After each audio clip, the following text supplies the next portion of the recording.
Welcome to Beyond the Political Spin, your weekly dose of politics, economics, common sense, and things that matter. No lefties, no political correctness, no agenda, no bullshit, and absolutely no political spin. Here's your last line of defence for common sense. Adrian Aiello, Vince Lochisano, and Richard Stockman.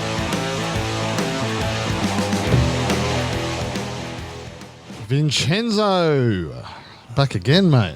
Yes, I'm back again, and so are you, and I'm back with a lot less hair than I was with last time. I was going to say, there's been a massive weight loss across Victoria over the weekend. About 100 tonnes worth of hair. Mate, I lost about 2.6 kilos. Mm-hmm. Yesterday I lined up and had a haircut. I'll tell you what. Me too. I had one I feel yesterday. slim. Oh, it's just... It was getting out of control. I was starting to look like a jungle man. Mate, there was. I felt like I was in Castaway. I queued up at the barber. Nobody taking details for the COVID safe requirements as they are They were supposed just to. getting them in and getting them out. Absolutely. And there was about 50 men queuing up, hair growing all over the joint, neck hair coming out of the top of the T-shirts. Unbelievable. I wonder if Richard Stockman had his hair cut during the week. Well, Not that he's got a lot to cut off. Now, look, everyone, for those of you who missed the cowboy hatted one, he will be back next week. Yeah, we did. He's just waiting until the end of the council elections that he's been campaigning so hard for. He's going for a council seat. At the Blue Lake Ward of Nillumbik. Mm-hmm. So he's. We did jump the gun. We thought he was going to be here today, but we've got that one wrong. So he will be here next week for the next episode. Correct. Just in time for the Queensland and USA elections. Yeah, that's the one. All right, Vince. Well, there's been, again, a lot happening in Victoria. Yeah, there sure has. We have seen some restrictions. As we said, we could all go get haircuts. But in the scheme of things, it's absolutely nothing, really, isn't it? There was not much announced at all. When you dissect it, there really wasn't much at all. It was all dressed up like it was this, massive big announcement. release. Well, it was, He Everyone tried to was get the whole country watching. Well, everyone was expecting the 5 kilometre, from your house rule in terms of your own movement To be flushed down the toilet like it should have been. to be expanded to 20. So this is the trick that they pull. They send out some little feelers to say to people, I expect it to get up to 20. And so what does he announce? 25. 25. Big deal. Yeah. You still have only got 4 reasons to leave your house. If you get pulled up by a police officer, right, even if it's within your 25 kilometres of your house, if it's not for those 4 reasons, which is to go shopping, Exercise, to go to the chemist and to go and care for your parents or you can, recreation caregiving. there is, you can meet at a park. Yeah, or otherwise you're meeting some friends at a park. Yeah. Only maximum of 10 of you, of course. Yes, of course. From 2 households, that's all. You get fined. Yeah. So the bottom line is And we're they're still out there. They're out there bloody finding people, mate. yeah, absolutely they are. There's no They're mucking finding around. them like crazy compared to the rest of the country. They are everywhere. But the reality is we are still in Melbourne. Make no mistake, we are still under lockdown. Yeah. And in comparison, It's our 15th week coming up. Comparing it to other places around the country, we've look at other states across the country. That New South Wales, for instance, They've got more cases than we have correct, on a daily they've basis. got many more cases than us, but they're managing it well and they are well equipped. All right, and as we said, I'm still no fan of the fact that Gladys is still standing by her throne there up in New South Wales, but In terms of efficiency, credit where credit is due, and we said that all along, and I've been an advocate of hers because of her competence. competence, her efficiency, and her leadership. She has been outstanding through this whole pandemic, and she continues to do so. And we see that over there. They've got outbreaks, they have case numbers, but they don't sacrifice their economy, right? See, there's to keep it under control. What they're doing is they're balancing the risks. What Dan Andrews refuses to acknowledge is that there is a massive cost, not just financial, but human cost to lockdowns. The mental health issues that people are going through, and the suicide rates are up. People's livelihoods have been lost. Businesses have been shut, never to open again. Yeah. people have lost their jobs everywhere. They don't know how they're going to pay their rent or their mortgage next Oh, month. it's a scary time. Now, It's a very there scary is time. a massive cost to keeping the place locked down. Yes. It's Okay. a long-term cost. That's what we've been trying to get the point across with. Yeah. It's But there's no balance. there's a balance. You got to have that balance between, okay, we're protecting them today, but how do we protect them in 2, 3, 4, 5 years time, right? Yep. Because it's ultimately the economy that keeps the vulnerable alive, right? And by treatment, whether it's we've got for the disability, there's specialty schools, there's specialty programs, rehabilitation programs, all of these things with regard to health. This is what keeps people alive and well for the future, long-term future. Yep. Now, without the economy, there's none of that. That's all right? right. So what implications are we having on people and their future by bloody damaging the economy so badly? And that's the balance that they have over there and that they appreciate or understand, which we lack here. Well, the thing about Absolutely New lack South here. Wales is that it's real. It's proving itself to be able to handle, the occasional outbreak of coronavirus in this place or that place. They jump on it quickly, and yet the rest of the economy is allowed to open. Now, we haven't got that here. It's just all or nothing. Andrews himself says we handle the health crisis first, then we fix the economy. He doesn't see any middle ground where you can attend to both at the same time. Yeah. Such is his lack of confidence in his own ministry, in the public servants, in the bureaucracy, and in the people handling contact tracing. Yep. He's got none of it because clearly he's absolutely shit scared that there's going to be a third outbreak. And if there is Well, that's the end of his reign. a third wave, that's the end for him. Yep. He knows it. Yep. And And that's his reasons behind trying he's to even eradicate. warned, if there's any case comes out, we're going to jump on it. And he said it will be aggressive. Yep. Like they're going to jump on anyone who's proven to be COVID positive. They're going to force them to to quarantine, etc., etc., etc. He's Yep. going to really jump down. And hard. I think, like, I've been, obviously had a close eye for a long time, especially on the business side of things. And I've got no doubt if we think that, come, November 1st, I'm sure it's going to be earlier than that, us having some, positive light to things moving forward for business especially, if we have an outbreak, he will not hesitate to shut us all down to again. shut us down again, especially on the economic side of life. Yep. Okay? Yep. You may not crush our, individual liberties and our bloody ability to He'll meet do that again people too. and do all that. No, right? he will. He will. But I've got no doubt that he'll be quick to jump on closing businesses, right? Yep. Especially small to medium, as we've discussed, mate. There'll be no hesitation to shut people down again.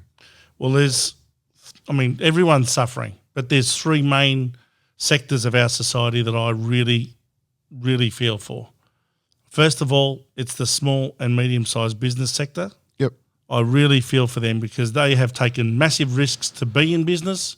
They employ a lot of people. A lot of them, have had to sack staff. It breaks their heart to have to do it. But, most of them have had to let staff go. They just don't have any other option. For a city of 5 million people, we've got to get realistic about this. It's just ridiculous. Well, It's even clearly an eradication. 6.6 million across the state. Right? been an eradication Now, you can strategy, it's include clear. you can include regional statistics in our discussion because they're irrelevant. Right? Yeah. There's none happening there. Yep. So we're talking amongst 6.6 million people. It's almost It's pathetic to ridiculous. even mention. It's ridiculous. And, Of our and again, society. we've spoken about it before. These are cases. Yep. These aren't deaths, hospitalizations, which should be the only thing No. spoken of. Yep. We're talking about cases. Yep. Right? And I think I mentioned to you, my sister and her family were all infected with COVID. Mm-hmm. Well, that's what we were told. Right? That's the In test other that words, came they back got the positive. sniffles, So they got the flu. right, no symptoms. No symptoms. Okay, now that's that on that day, whenever those stats were mentioned, right? Mm-hmm. They accounted to 5 of those daily cases, right? Now, not one in her family had a symptom. I think my nephew had a little sniffle, went away. I reckon went away within hours. Right? Yeah. That's how it was nothing. So Yeah. it was only because my brother-in-law works on a construction site and Mm-hmm. they had an infection, so they were forced to get tested, and then obviously he was positive. Right. And then He my must have sister and passed the it on family, to his yeah, sister right. So and they all all had the to kids. get tested, but he wouldn't have known. He felt he didn't feel sick, so he wouldn't have thought anything of it if he hadn't have been forced to be tested. Now, the fact that he accounts for 5 of those cases that were announced that day, Yeah. right? Oh, fucking hell, Vince. But you see, the way it's We're being projected played to like us, fools, the mate. way it is projected, the very fact that Daniel Andrews has a daily press conference is accentuating the seriousness of it all. Yeah. The very fact that he describes things in such a way to deliberately scare you, this wildly infectious virus and this deadly silent killer, and as you say, there's so many people that test positive that don't even have symptoms. Yeah. Yep. And if they do have symptoms, a lot of the time it's very, very mild. Oh, well, yeah, almost Now, we were non-existent. told this by the Prime Minister back in March. We were told this at a press conference when he said, look, the vast majority of us might find that it's very mild symptoms. It's the elderly and the frail that we have to protect. Now, that's what it should have been all along. Yeah. And the initial lockdown was to, quote, flatten the curve. Now, Daniel Andrews is flattened the curve. No, he's flattened the entire economy. Yes. He's flattened the entire state. But they don't see that, Vince, because There's have no balance in anything that they're doing. they feed themselves off the public purse, and they have done so. History tells the story. Yeah. Right. They have done so forever, and they will continue to do so. And they'll kick the can down the road for someone else to worry about, and they do that every single time. Yeah. So they are totally detached from the economy. He has had in 8 months not one single regard for our fucking economy whatsoever, other than handouts to every Tom, Dick, and Harry left, right, and centre. Right, there has been no plan, no acknowledgement of the damage. Yep. Right, because that's what it is. It's damage that I think is Massive irreparable. damage. Yep. Right, or it's going to take us decades and decades to even think about having a positive impact on. Right? Yeah. Well, I mentioned the small and medium-sized business sector. The other part of the other sector, if you like, of society that I really feel for is the elderly themselves. Yep.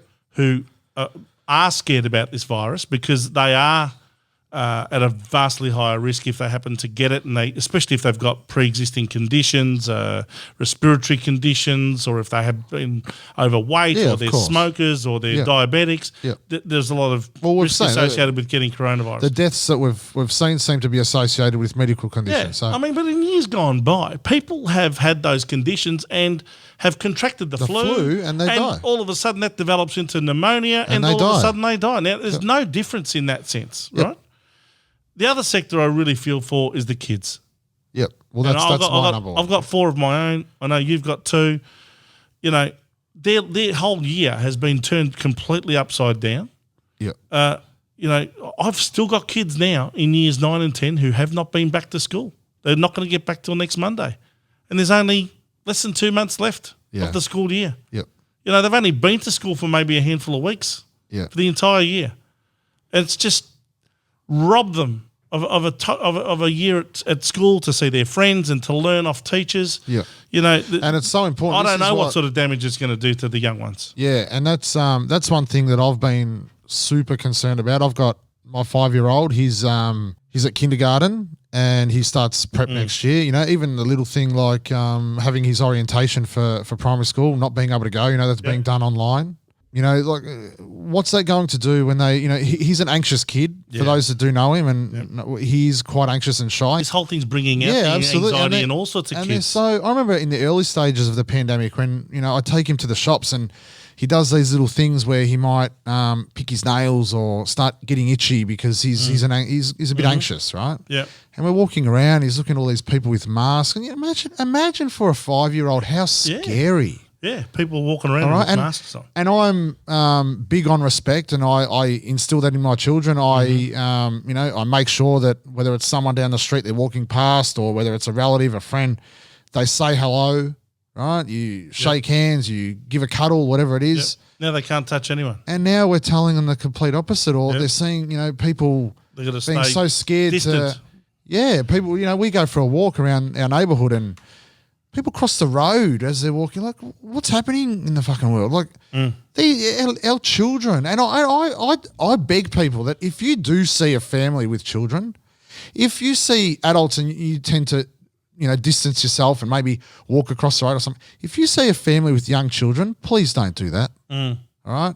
Because all that does is terrify them. Yeah. Absolutely terrify them. And it breaks my heart to have to witness my 5-year-old go through this, right? And especially being such an anxious child under normal circumstances, and I've got a 3-year-old, Jesse, and even that, having to tell people when someone might say, oh, can't wait to see you, whether he's on the phone or whatever, and yeah, we can't go out because of the virus, and the man on TV, says we can't go anywhere. How sad. It is.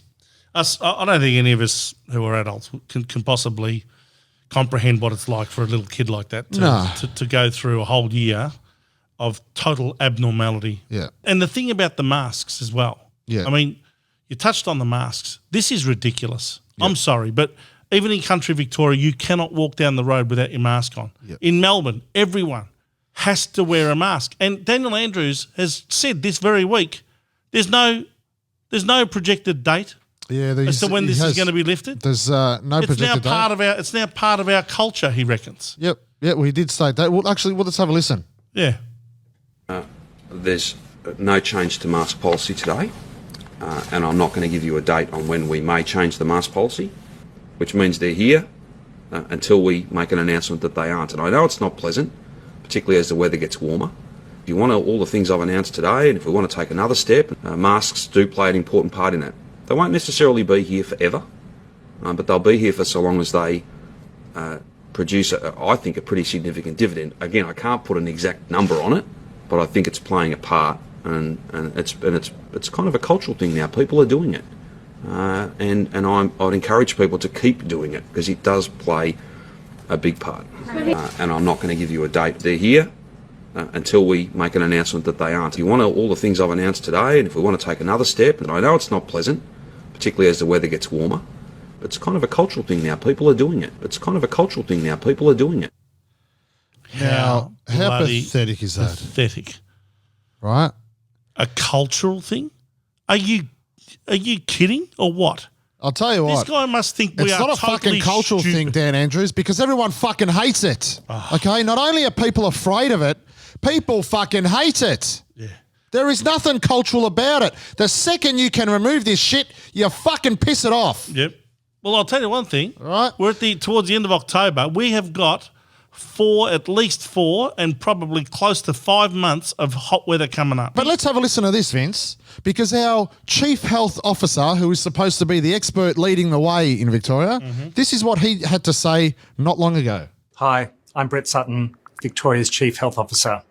I've got a few top tips for how to protect yourself and others. Wearing a face mask is not recommended if you're well. Does anyone remember that? Yeah, Remember when we were told Yeah. that if you don't have symptoms, do not Don't wear a bother. mask? Yeah. Right? Now, all of a sudden, with 1 and 2 cases a day in the entire state, everyone has to wear one or you'll get fined $200 So I want to by know your on what, neighbourhood policeman. I want to know firstly on what health basis we weren't supposed to wear one, because is that because it's proven to not be good for our breathing and things like that? Clearly, right? it's not. I can tell you right now, I hate So is that why they told us initially not to?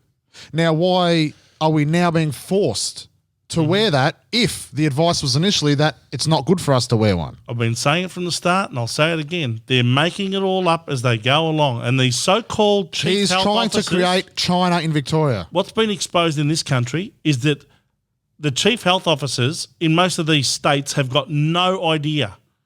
They're all making it up as they go along. But it's beyond that, Vince. The so-called experts haven't got a clue, okay? And especially that one in Queensland, I won't go into her again. But Brett Sutton there has clearly said that unless you have symptoms, do not wear a mask. Now, why has it changed? Why has it all of a sudden done a 180-degree turn where you must wear one Yep. even with only 1 and 2 or 3 cases, a handful of cases a day at the most. And it's way beyond health advice, Vince. When what is scary all about when he control. says trying to give us this some sort of feeling or paint this picture that it's become a cultural thing. That's scary. That's him trying to, you know what he's doing there? That is scary, mate. He's trying to condition us to accept wearing a face mask as part of his COVID normal. Bullshit. There will be Now, you're going to hear Daniel Andrews mention these words a lot in the next few weeks. COVID normal. He has never explained what that is. No, because they don't know. What it entails. Clearly they don't know.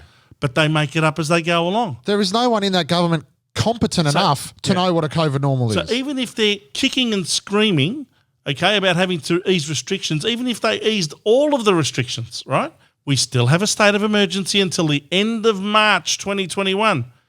And you know what? I guarantee you that COVID normal will include wearing a face mask all the way through. Oh, no It's doubt. part of the No doubt. whole thing to control us, to keep us under lock and key. He is crapping himself that there's going to be a third wave. And I'll tell you one sector of our city here in Melbourne who, in my opinion, when you put all the pieces together, has been to a large extent responsible for the spreading of the virus. A lot of the Islamic community in the western suburbs, the northern suburbs and the southeastern suburbs are the ones that are spreading the virus. And they have seemed to have had a careless attitude towards all of the so-called restrictions and the lack of contact and the lack of this and the lack of that. And from what I understand, a lot of them have had exemptions in terms of gathering for religious occasions and things like that. Okay? Now, the media doesn't speak a word of it. The government doesn't speak a word of it. But I'm going to call it out for what it is, because the Al Taqwa College in Altona is a Muslim school. Only yesterday there was another outbreak because of a child that was meant to stay home, was sent to school in Preston, Yep. right? Islamic school. Again, what I'm saying is that this particular part of the Melbourne community seems to have had a scant regard for Daniel Andrews' rules and all of the restrictions that are imposed on the rest of us, and they gather if they feel like it.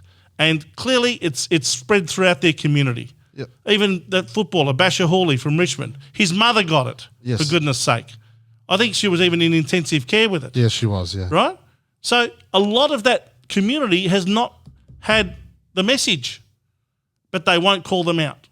You know, the Cedar Meats business that had the coronavirus? One of the biggest Labor Yeah. donors, yep. Yeah. We all know that. What do you think most of that workforce is? So no one wants to say it, but we're not here to be politically correct. We're going to go beyond the political spin. That's what our podcast is all about. Yep. I'm calling it out for what it is. Yep. That community has been responsible for a very large portion of the spread of this virus. Yep. Vince, whether it's the message that's not getting across, well, I know early on, I think there was, the language barrier and things weren't being translated properly, but I think that's been addressed. So now why is it still happening? That's the big question, right? Why is it still happening? We've got more cases of coronavirus transmission in these communities. Have these things been addressed, or have they been left unattended? Why is it still happening? Who knows? Even those public housing towers that were all closed down, a lot of it was from that community. Yep. And when they were even questioned, a lot of them had, basically discarded the whole coronavirus thing like it's all a big overblown hoax. Yep. Now, there's no doubt that the virus exists. There's no doubt that some people are at risk if they catch it. But these people seem to have this total disregard for the so-called rules. What really annoys me is that when some of them get it and then they spread it, they don't get fined for it. Yeah. All of us who are just, mere mortals trying to follow the rules, if we happen to break the rules, we get a fine. Yep. But they don't. And yet they're spreading the virus around. Yep. Can you make sense of that? No, I can't, Vince. But the big question is, how do we, you impose double the bloody fines, No. But why That's what is I it would happening? do. Where the core, the root of the problem? So you know what they're right? saying? We don't want to fine them because we want them to tell us the truth. Yeah, it's bullshit. Right? You know what I would say? No. We're finding you, and if you don't tell us the truth, we'll fucking fine you we'll double. times it by 10. Yeah, no, I totally And agree. we'll throw you in jail. I totally That's agree. what you do, not this let us leave approach. But what's the core of the problem here that is resulting in fucking repeat offenders amongst one community? Well, what is it? Well, it's a I've been trying to work it out for months disregard. now. Okay. Well, like it is with a lot of other Is things. it because of that reason that they aren't being penalised or facing the consequences Correct. because of the community they're from? Correct. Are they too scared to fine certain parts of society, certain communities amongst society? Well, you don't want to get too heavy-handed with your voting base, do you? This is the problem. People who are on welfare, 90% of them would be voting Labor, right?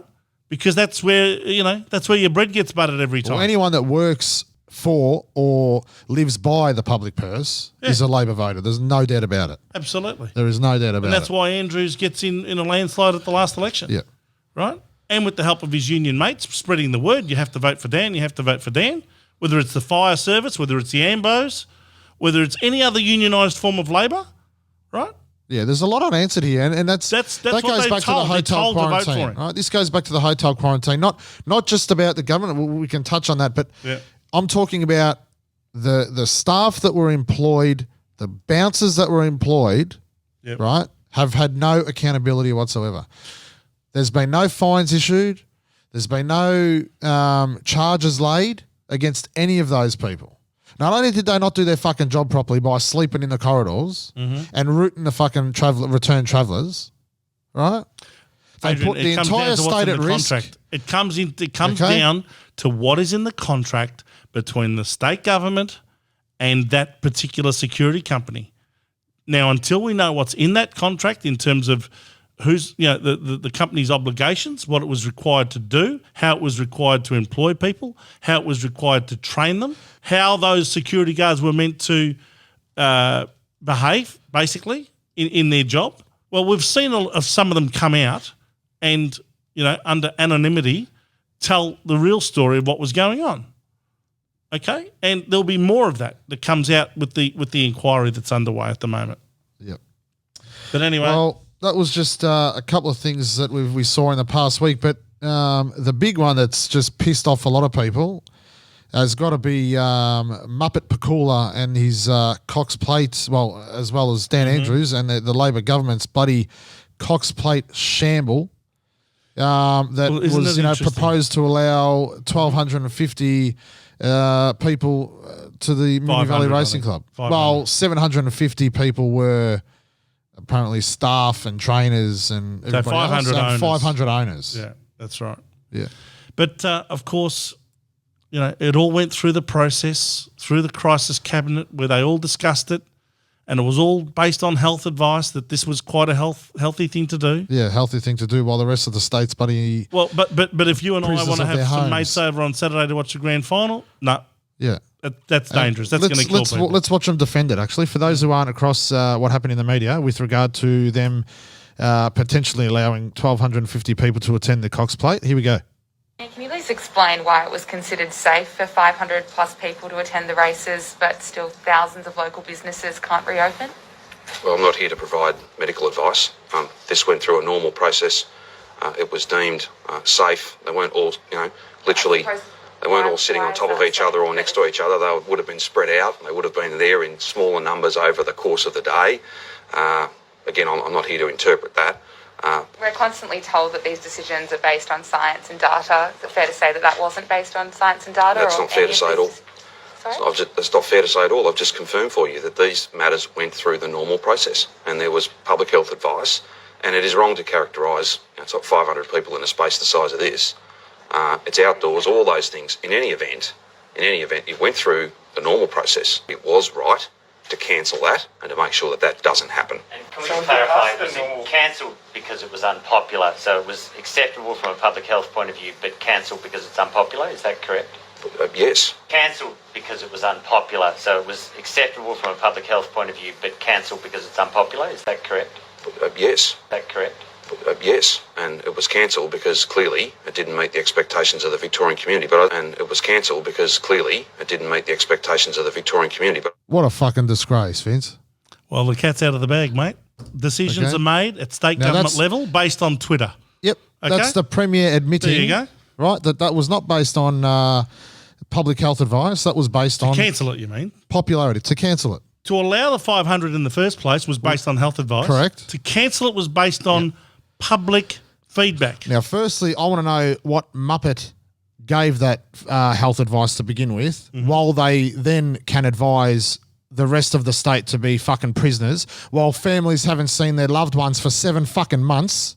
Okay. Or can have more than 10 people. But at it's a funeral. okay for 500 people to go watch their horse race. I don't care the totes are closed. What do you think they're doing? The tab's still fucking open. All right. I'm not deterring away from the fact that they should be able to do that. But if you're going to allow that, then open up the states.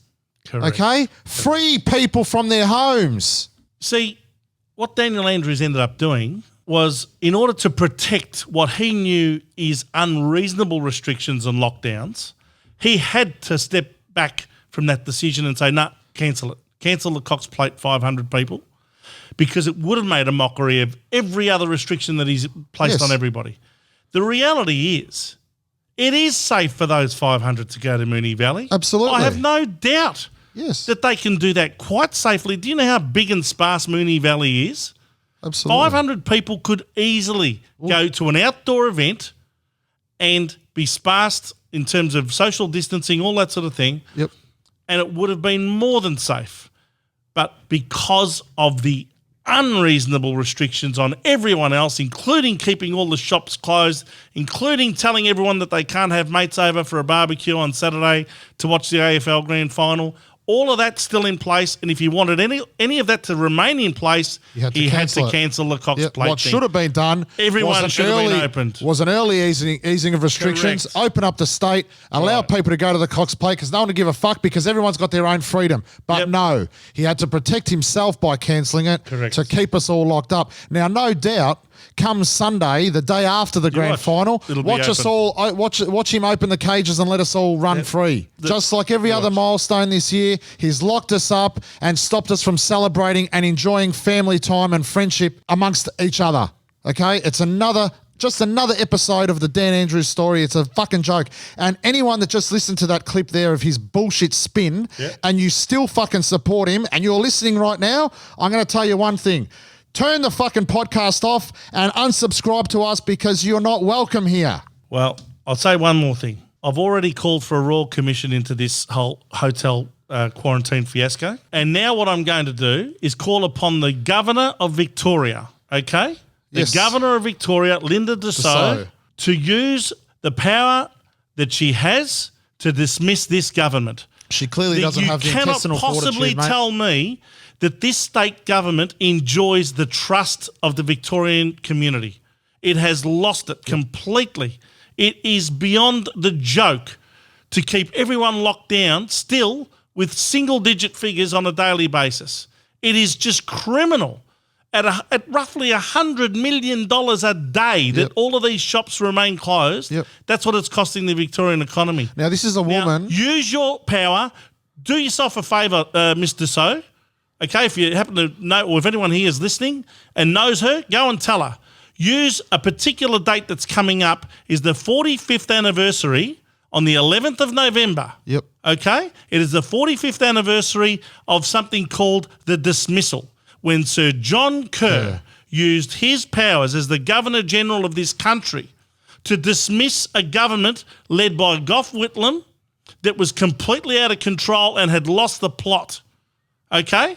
He did that. He created an early election, and the Australian public then installed a change of government, which really vindicated his decision to dismiss the government. Yep. If that was the wrong decision, they would have put back in the Correct. Labor government at the time. Put it to But the people. the people did not do We've that. been They calling for dismissed it. the Labor government. Put it to And I'll the people. guarantee you right now, if she does that and calls for an end to this government and to have an early election, They'll be out put the it back door. in the hands of the people, Yep. because democracy is dead in Victoria. It is. You can't even speak your mind. You can't even have a public protest because the police come over with their riot gear and throw you to the ground and harass you and behave like... And we can't even control a government that Yeah. is out of fucking control. Yeah, and we Okay? have become a police state. That is okay? how pathetic it is. That is how out of touch we are, that a rogue government who is completely out of control cannot even be controlled. Yep. Okay?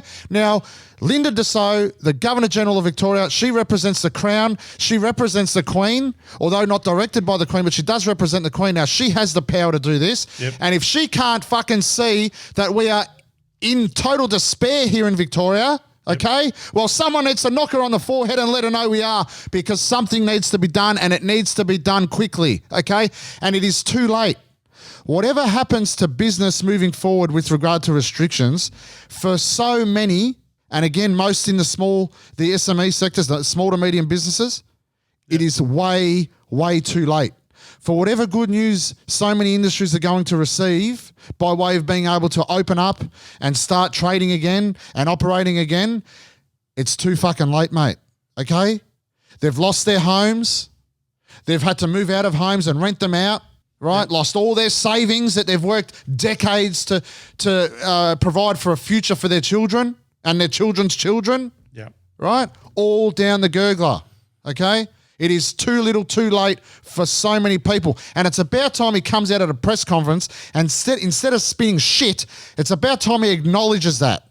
Okay? Because there's been not one fucking regard to those who have suffered from an economic point of view.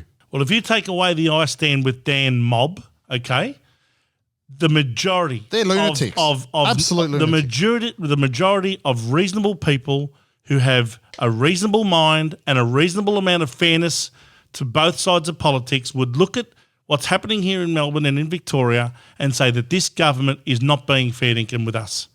Okay? You surely couldn't possibly come to the conclusion that they've been open, that they've been transparent, that they've shared the information with us that's led to the decisions that they've made.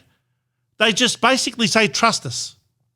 Trust us. Trust our incompetence. We're all on this journey together, and you're doing a great job. And Daniel Andrews keeps using all this patronising, condescending language. Yep. Okay, like if you don't break the rules, you won't get into trouble. We're right on the cusp. We're right on the cusp of beating this thing. Mate, that was 6 months ago. Bullshit. How much damage are you doing to the place? Yep. Okay, this government has completely lost the trust of the public, and so it ought to have lost the trust, because when it comes to this hotel quarantine fiasco, you can't tell me that they've been open and honest about that. All of a sudden, everyone's got amnesia. All of a sudden, no one Blood can on their remember who hands. decided what.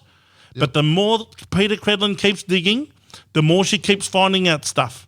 Okay? She's a and hero, I'm isn't telling she? you, A hero for all there's a Victorians, lot mate. that people are hiding. There's a hell of a lot that people are hiding. Well, we've seen here this week, it's come to light here. It's been proven that now, as part of the inquiry, that they've found that the Dreamy Eyes Brett Sutton, that sex symbol, that The Chief Health Officer. the of chief Victoria. health officer. So sorry, ladies, but here's another one who should fall by the sword, because he's clearly lied in massive ways by not only did he lie to the inquiry, but he also instructed his lawyers to withhold emails that would have implicated him.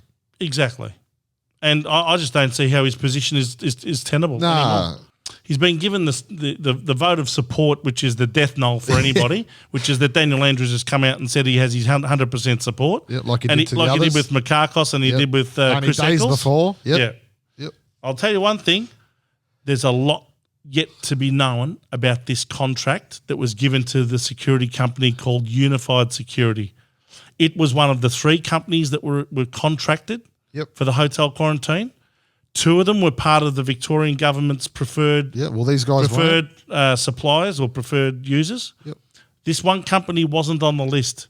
There's a lot to be found out about this, and the ties to that company, who owns that company, who's had 2 previous companies go into liquidation, owing people stacks of money. Yep. Right? There's a very, very murky water that is got to be. Well, I want to know here. what the connection is, and he has. It has been.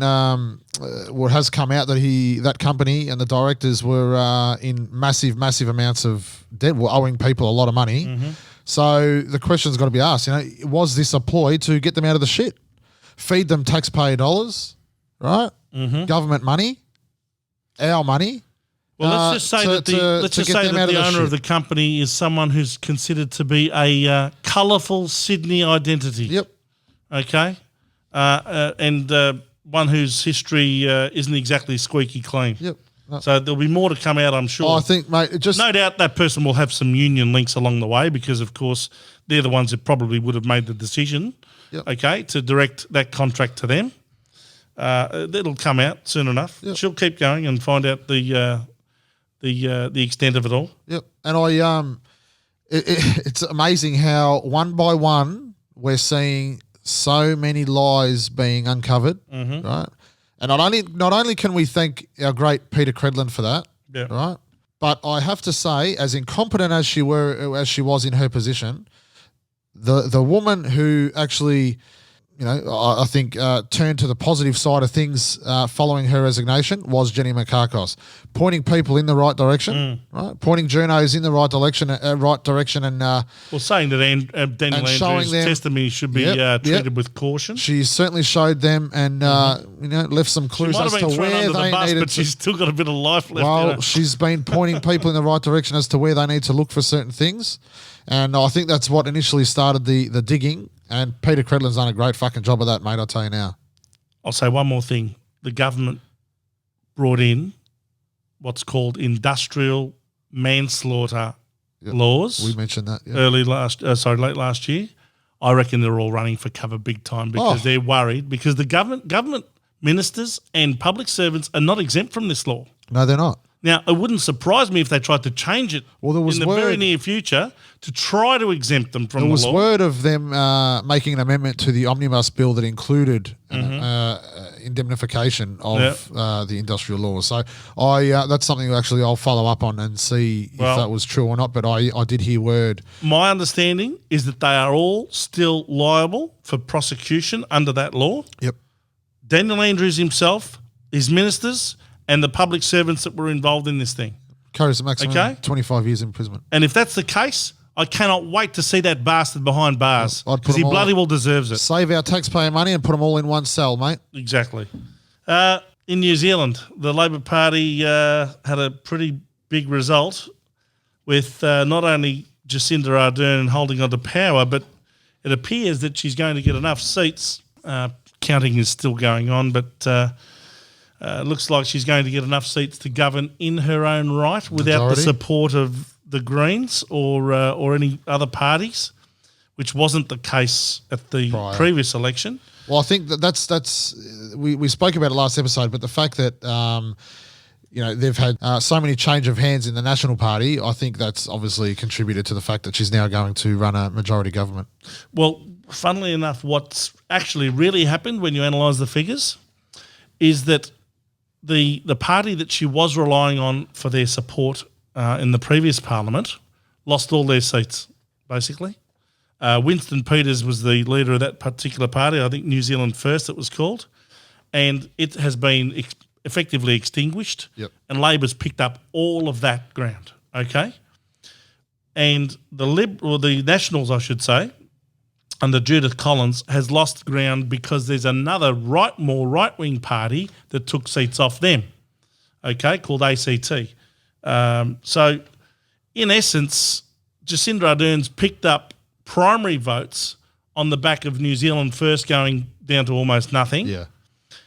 And the Nationals, if they were to be in coalition with the ACT party, basically a conservative party, they could easily go into coalition with them and retain the same amount of seats as they had last time. So really there wasn't, I mean, they've made a big deal out of Jacinda Ardern getting back and with a greater amount of seats, etc., and to be able to govern in her own right. And that is the case. So she's obviously done a very good job of convincing everyone that she's the person to lead the country into the future. But I've got to say one thing. I'd be warning all New Zealanders, watch out, because this woman is another socialist. Yep. She's got a massive progressive agenda. It's going to cost New Zealand billions and billions of dollars. She intends to borrow like a drunken sailor to pay for it all. Yep. Okay, so she can get her progressive agenda through. People have been so fooled by Jacinda Ardern. Oh, yeah, absolutely. So fooled by her. And more importantly, watch out for the Chinese. Yep. Because they've got her in the pocket as well. Yep, she's no different. And they are going to come into New Zealand like they've come into Victoria with Daniel Andrews. Yep. And they are going to start doing project after project, and they're going to own you. Own the joint. They're going to own you. Yep. And it'll all be because you've endorsed this progressive, socialist left-wing leader who's very popular. I understand all that, and she's got all of the charm in the world. Aesthetics, right? and they've been It's fooled all by her aesthetics again, aesthetics. right? Look at the real agenda. But no, the New Zealanders went for the popularity stakes again. Okay, they'll pay the price. You watch. Over the next 4 years, they will pay a massive price for this decision. Yep. And it'll all be, again, borrowed money. Yep. And we did. And loss of sovereignty. It was You in the watch it. bag. We knew exactly what was going to happen over in New Zealand for the election. But in saying that, it was the worst result. Well, I predicted that she'd win by a nose, but She won by a lot more than a nose. but Vince. she won by a lot more than that. So Nose and a tail. I was wrong. I told you she'll never get beaten in a photo finish. Well, not only did we have the New Zealand election, we also had the wonderful ACT, the Australian Capital Territory election. election. And there's only 25 seats to be decided in the ACT. There's still counting going on. 3 in doubt, I think. There's still 3 in doubt, but there's no doubt of one thing, that even though you need 13 seats to govern in your own right, the ALP has been returned, not with enough of a majority to govern in their own right, but they will do it with the support of the Greens, who have already had confirmed 3 seats that they've won. So there's the 13.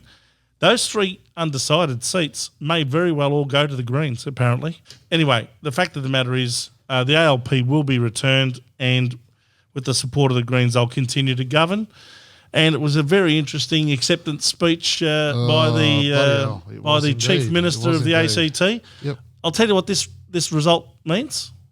That after 19 years of Labor rule in the ACT, they're going to get another 4 years. It's almost a quarter of a century by the time they've got to go up for election again. Yep. And he did make note. Does it surprise you with such a massive public service? Absolutely not. And did he employed in not Canberra? make a comment in his victory speech there referring to, I would say his public sector and the public servants, that he has managed to keep them in a job? Okay. Yep. Which was one of the comments he made. So clearly that just goes to show, right, how they're all living off the public purse. Canberra in is yet a another whole state. new world. That's what I'm told. I've never lived there. I have not been there since I was a little kid. Yep. But what I'm told is that it is so far removed from the reality of life in any of the cities, and especially from any of the regions. It is a world of its own. Yep. And so is the Canberra Press Gallery, totally in their own bubble. Yep. But that's Canberra for you. Yeah, absolutely. There was one thing that really pushed my buttons, Vince, in his victory speech. What's that? And that was one that so many people, they're calling it the rainbow speech and all these types of things. And I firstly have to say that for those who think that I'm some kind of homophobe or whatever you're going to label me as, for any lefties that are listening here, it's got nothing to do with that whatsoever. I voted yes. And I am absolutely proud of the fact that where we stand today, that, these relationships are normal and they're viewed as normal, because that's what they should be viewed as. Yep. But one thing I can't stand is the parading. Okay? Now, for those who didn't see the speech, well, we can't show you, but I have a little bit of audio that will quickly play now. And So this is Andrew Barr. So this is Andrew Barr, who's the leader of the Labor over in ACT. Okay, he's the Chief Minister. Finally, to my husband, Anthony.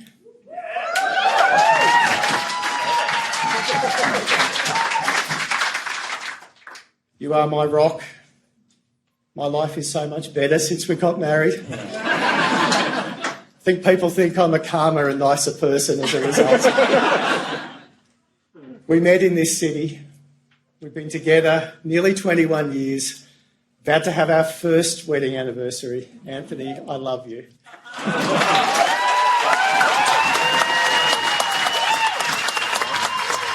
All right. Now, What was wrong with that? No doubt that was great to see, right? Great to hear those words Mm-hmm. coming from a same-sex relationship in 2020. I think it's fantastic. Mm-hmm. Okay?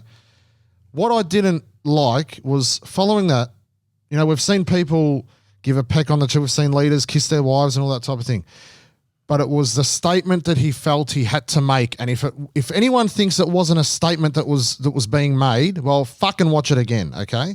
He reached over. It was clearly choreographed because his husband was waiting alongside, ready for the moment, okay? Now, it wasn't a peck on the cheek or a little kiss on the lips like we see most people do that isn't offensive. Now, if it was a man and a woman and I saw that, I'd still be disgusted, all right? Mm-hmm. He reached over, grabs his head, and a massive, massive smooch on the lips. Do you want me to show you what happened? No, thanks. Right now, I'll say no to that one. Thank you. it's got nothing to do with the type of relationship we're seeing. I find it so it's annoying, and this was one of the things that was a big problem when they had the same-sex marriage vote. Was because of the fact that it was pushed so hard on people that it almost becomes annoying. And although you may initially have an opinion at the time to vote yes, so many people voted no because of the forcefulness. Yep. Okay? And that's what you're seeing there. It's an agenda that is being forced upon people to make it clear as day. Okay? It was front and center of the stage, right at the lectern, full screen view, cameras all over the joint, and a big sloppy kiss right on the lip. Like, we don't need to see that. If you're walking down the street and you see a husband and wife smooching like that in front of you, is that not offensive so to you? you think it lacked a bit of class? Do you Absolutely. Think, okay. It's so you clearly think a if it had statement. been a quick peck on the cheek or something, no No doubt. problems. Like you would- So it was all about the kiss, was it? Oh, I couldn't stand it, Vince. It was all about the choreograph. Okay, Haven't you heard that song by Cher? the choreography. Kiss, it was remember? just. If you want to know staged, if he it loves was- you so, it's in his I kiss. felt like it was just something was being pushed across right to smack me in the face, and it so that's certainly what did, you but mean by the parading. It's parading. It's and I that think, constant pushing it upon society. Yep, and I think they're the minority in their community, right? If we want to label them as a community, which I don't even like, but they do themselves, LGBTQI, right?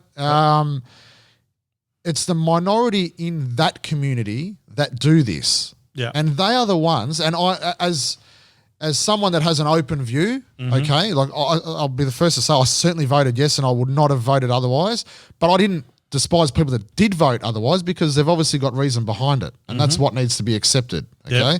Yep. Debate the issue, don't bully the issue, Yep. okay? And that's what was happening. Yep.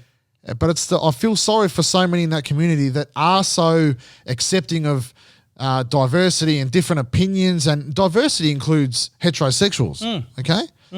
But, the fact that the minority just feel the need to push and push and push, they are the ones who create divide, okay? Yep. If it wasn't so forceful, there would be no divide.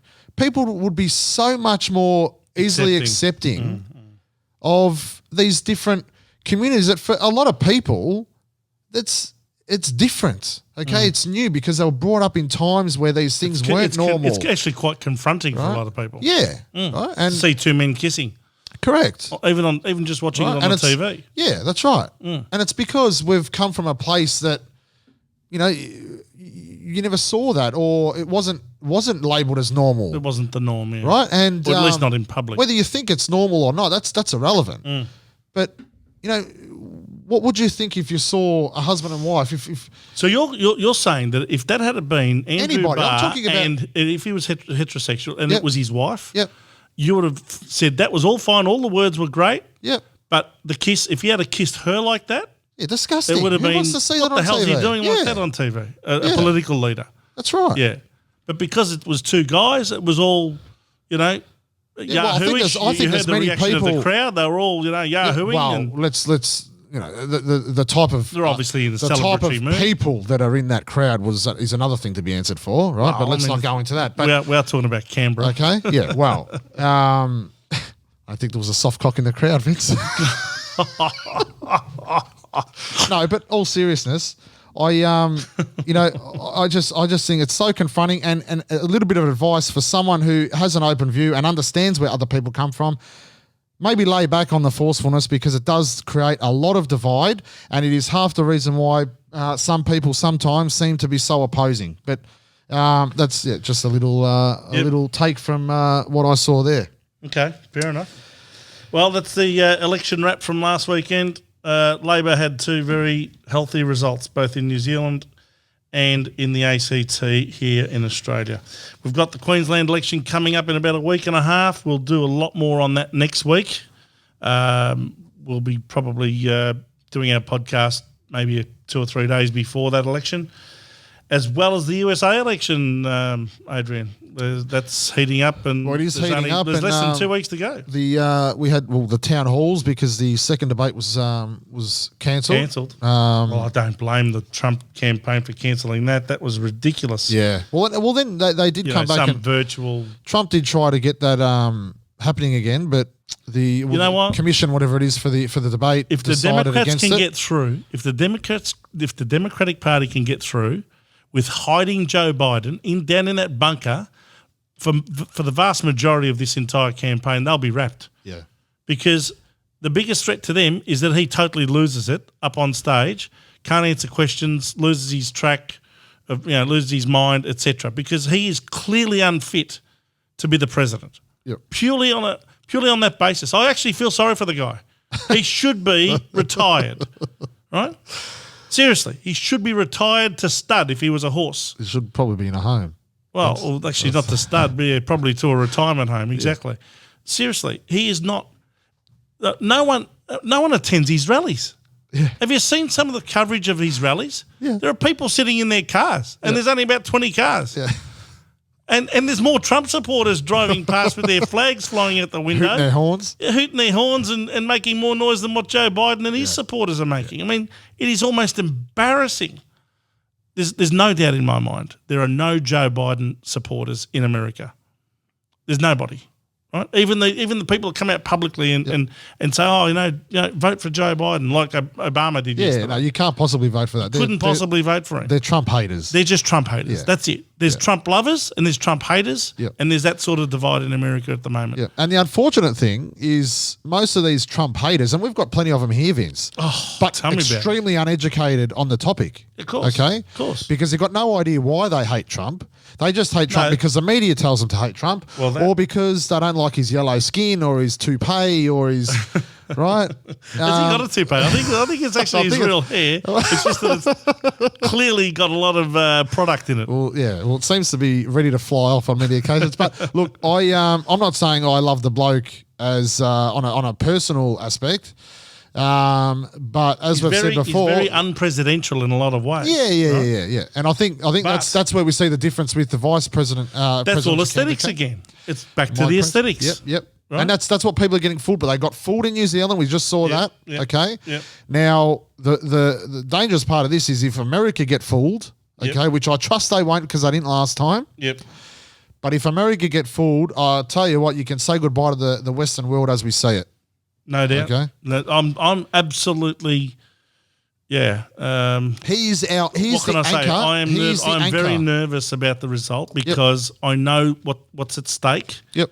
And the freedoms and liberties that we currently enjoy, and that Americans currently enjoy, is severely under threat because of Joe Biden. No, Joe Biden will be retired within 18 months of becoming the president. Yeah, it's the people that are winding up his clock at the moment that will end up getting sick of that and tell him to retire. It'll end up being a Kamala Harris presidency. She'll be your first female president. Yep. Okay? And she is, again, very heavily to the left, socialist left, Bernie Sanders type socialist left. They're very dangerous people to a society like America. Yep. And because they will have no hesitation, to strip Americans of a lot of their liberties and a lot of their freedoms. Of course. And they will implement their agenda like there's no tomorrow. It's all going to be about climate change. It's all going to be about, redistribution of wealth from the wealthy to the poor and all this sort of business. They think that by taking money off the wealthy and taxing the living crap out of them, that it's going to help the poor. It doesn't work like that. It's how you create wealth. Yep. The poor in most societies, you'll see, have always improved their lives and their lifestyles when the economy starts to boom, when people have got an opportunity to do well in business and in enterprise. They need to employ people. That's when people have a lot more money to course. spend. Yeah. But they don't see that, the Vince, socialists because the don't see it. socialists don't see it because they will put it on the credit card. But Okay, they that's also what they think- do. but they don't also think think- about when does that bill have to be paid. They never think of that. But in their own mind, it's all about taking off the rich and giving to the poor. Yes. It's all about that sort of Well, mentality. it's a removal of a whole class of in the economic system. They do not want middle class. No. They will have the wealthy. Okay, and by wealthy I mean the rulers of the the world. political Okay, elites. the elites, Yeah. the Rothschilds, the Yeah. Rockefellers, right? Yeah. These people that they're not just Eddie Maguires, okay? George Soros. They make the decisions. And I'll tell you one thing, and why it is so important for the Western world is because of that exact reason. The reason why the media hate Trump is because the media is run by all these left-wing psychos, Yep. okay? And they hate the fact that Donald Trump won the election and has the power because he runs almost like an independent. Yep. Okay. And by independent, I mean not as a party, okay, as an independent in the whole scheme of the entire world. Okay. You've got these history of wealth in the US that not only affect the US but affect the entire world, such as those people I speak of, the Rockefellers, the Rothschilds, and all these people. Google it, have a look, do your research.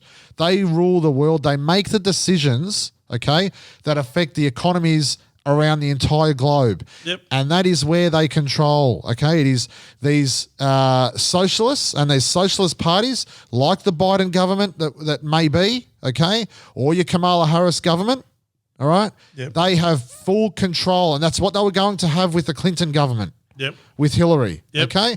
They are Trump stopped all that. puppets for these rulers of the world, okay? And they will push their agenda to financially benefit their longevity, okay? And that's what happens. I'll tell you what I am concerned about. and Trump that's- does what is right for America. And yeah, correct. But what I am worried about is that there will be rigging going on with this election, a lot more than what there was last time. And it happened last time too. No doubt it happens. Don't It'll happen worry. all the time. It happened last the time. power, the Yeah. sheer power, Yeah. and that's what people have done. Wealth doesn't just come. Okay, when you see these billionaires, billions of dollars, whatever, wealth doesn't just come in the form of cash. Okay? Wealth comes in the form of power, and these people have a fucking shitload of it. Well, all I can say is Trump has got the support, and he had it last time, of people that would normally vote Democrats. Yep. Okay? That Democratic Party has lurched so far to the left that they have lost their bread and butter voter. Yep. It's like what happened to Labor here in Australia. Morrison grabbed those voters because he spoke to them in a language that they could understand, yeah. which is, I want industries to survive and I want you to have a job and I want you to be able to pursue your dreams. If you want to open a business, we want to try and make it easier for you to open a business. Yep. It's all about aspiration. People are by nature aspirational. Yeah. People want to try and achieve things. They want to have the incentive to go out and take a risk, to open a business, Yep. because that's what it involves, a lot of risk. Yep. But, that's the sort of leader that attracts those people, and that's why Morrison, in my opinion, beat Shorten at the last Australian election, and why Spot Trump beat Hillary Clinton last time, because he spoke to the workers in those towns in the Midwest who have lost their industries to China and lost their jobs to China. Yep. And he has reversed all that. If you judge Trump on what he has actually done, Yep. and had a look at what he said he would do before the last election and what he's actually done, you'd put him in every time. Oh, He's been exemplary. But he would be in the handful of elite presidents Yep. in US history. Yep. Okay, that's how good he has done with with the key economic factors that actually are what you should be voting on. Okay, and for those haters, all right, and like I said, we've got plenty of them here. Yep. I just urge you to do one thing, and that is do a little research about what he stands for, what he has done. Yep. Okay, and rather than be so pathetic and just walk around Criticise him saying on personality or and walk around telling people features. they're a dickhead for voting Trump or for supporting Trump. Yep. Okay. Yep. Maybe understand why you think that way. And if you have no reason for thinking that way, well, fucking ditch your opinion because it means absolutely jack shit. Okay. Yeah. And by the way, just on a little side thing there about the US election, There's a show on the ABC every Wednesday night at 9:30 called Planet America. If you want to watch the left-wing bias of the ABC in action, watch that show. These two guys, okay, who host that show consistently bag Trump and criticise and have never got a nice word to say about him in any respect on that entire show, okay? And they're constantly trying to highlight every little thing that they can find that makes him look bad, okay? Even in the opinion polls, and this is another thing I want to say, the opinion polls in America, yet again, all biased to the left. They show that Biden's got, in some cases, like a 15-point lead in the polls. There's no way on earth that could be the case, okay? There is no way on earth that could be the case. I reckon it's going to be another result like 2016 where Trump will come over the top. Pennsylvania and Florida, they're the key states for me. If Trump wins those, he wins the election. Yeah. Anyway, that's enough of the USA situation.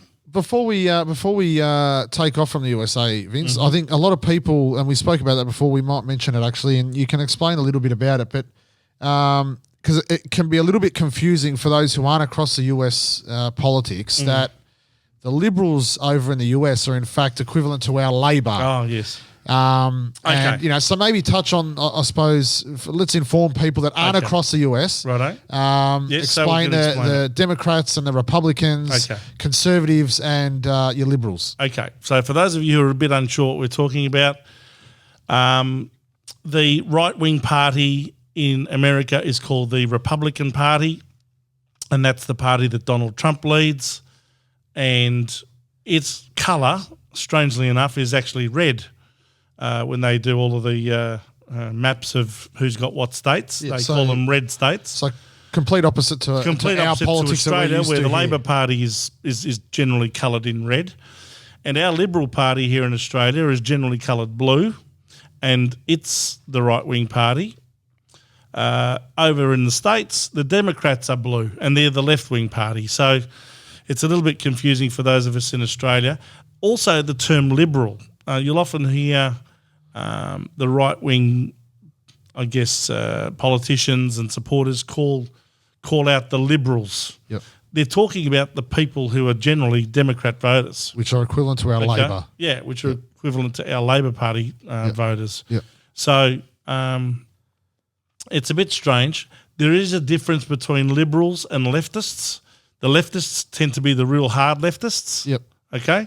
So when you hear people in America talking about the leftists, they're generally talking about socialist left Labor supporters, and Greens and that sort of wackos. Left wing wackos. Whereas here in Australia, you'll hear people talking about the Liberals, and they're talking about the right wing party. Yep. Okay, over in the States, Liberals tend to be more the left wing side of things. Yep.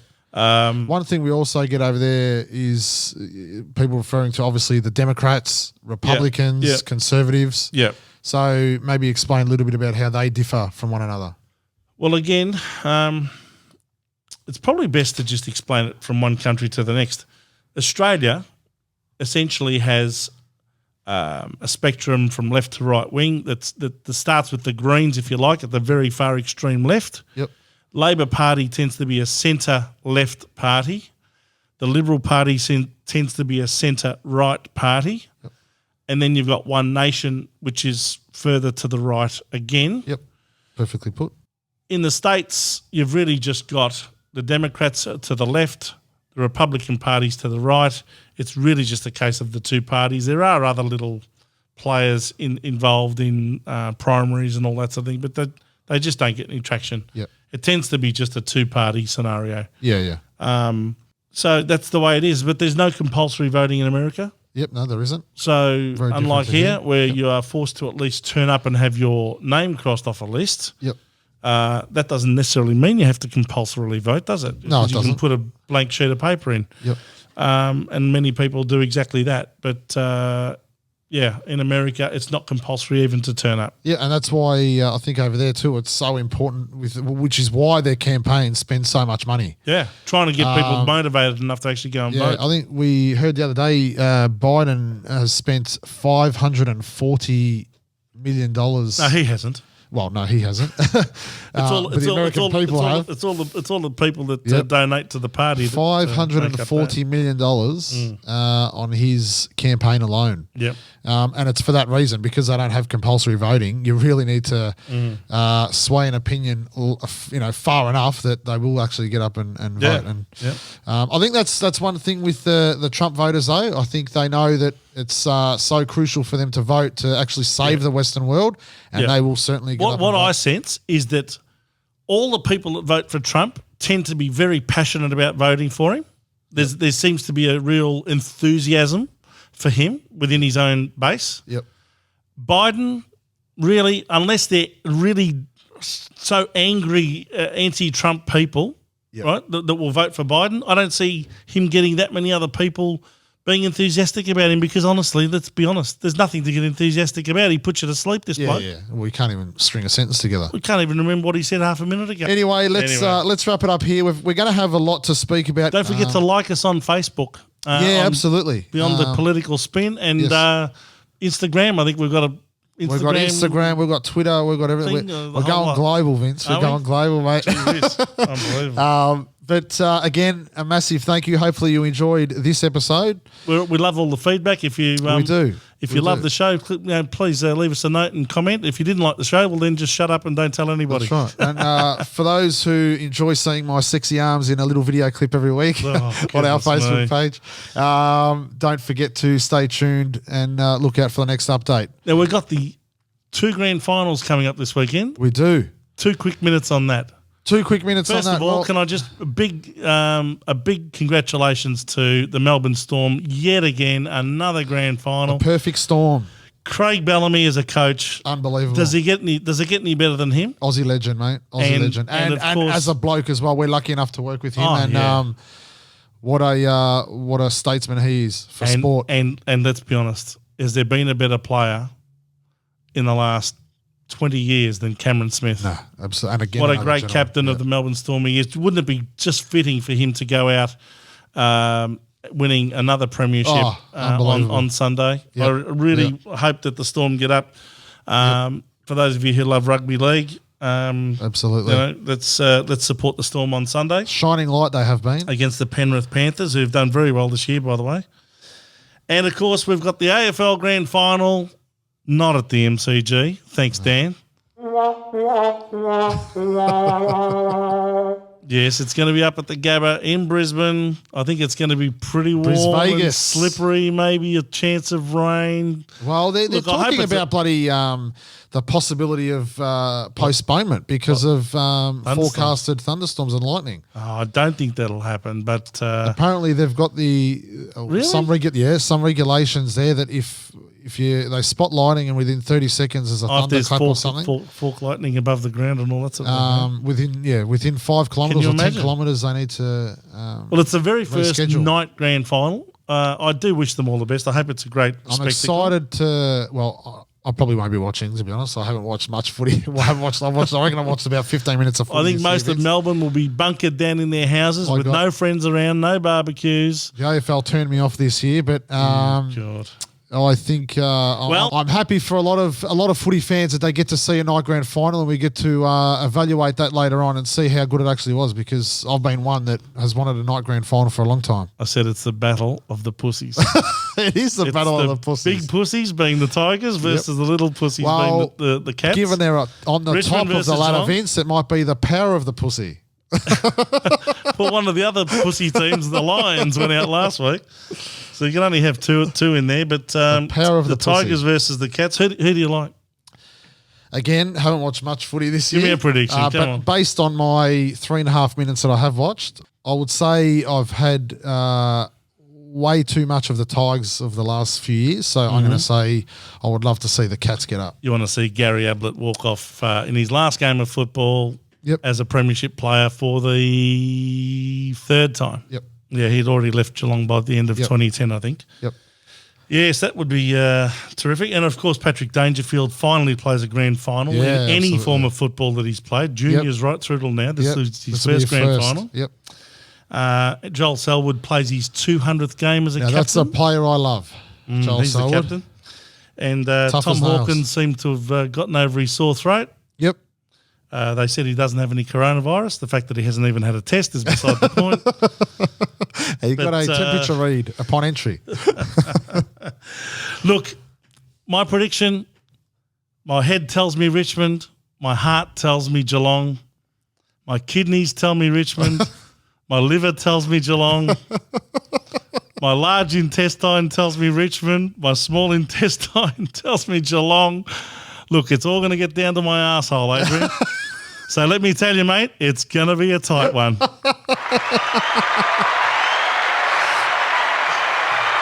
Go the pussies. If I had to make a decision, I'd say go Geelong. They haven't won one for 9 years, and because of those retirements and I guess it'd be good to milestones see. that are enjoyed by absolutely. Selwood and Dangerfield, etc. Yep. Be fitting for them to win.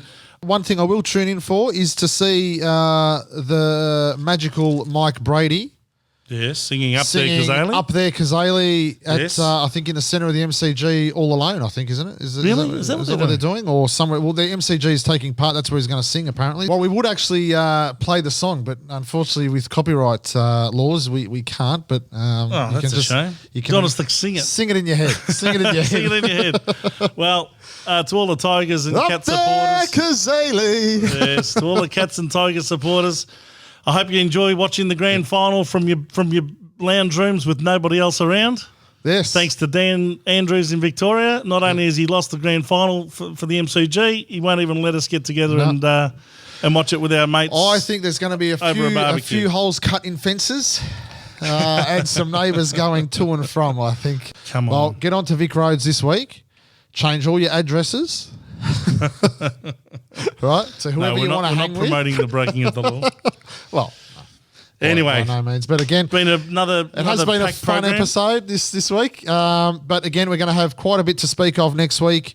And we also have Richard Stockman will be Richard back. Stockman joining us again next week. So we're going to welcome him back. And as Ugly Dave Gray used to say after his Celebrity Tattletales quiz show back in the early 80s, remember, it's nice to be important, but it's more important to be nice. Thanks for tuning in to another episode of Beyond the Political Spin. Don't forget to like and subscribe wherever you get your podcasts. Stay connected. Follow us on social media at Beyond Political Spin.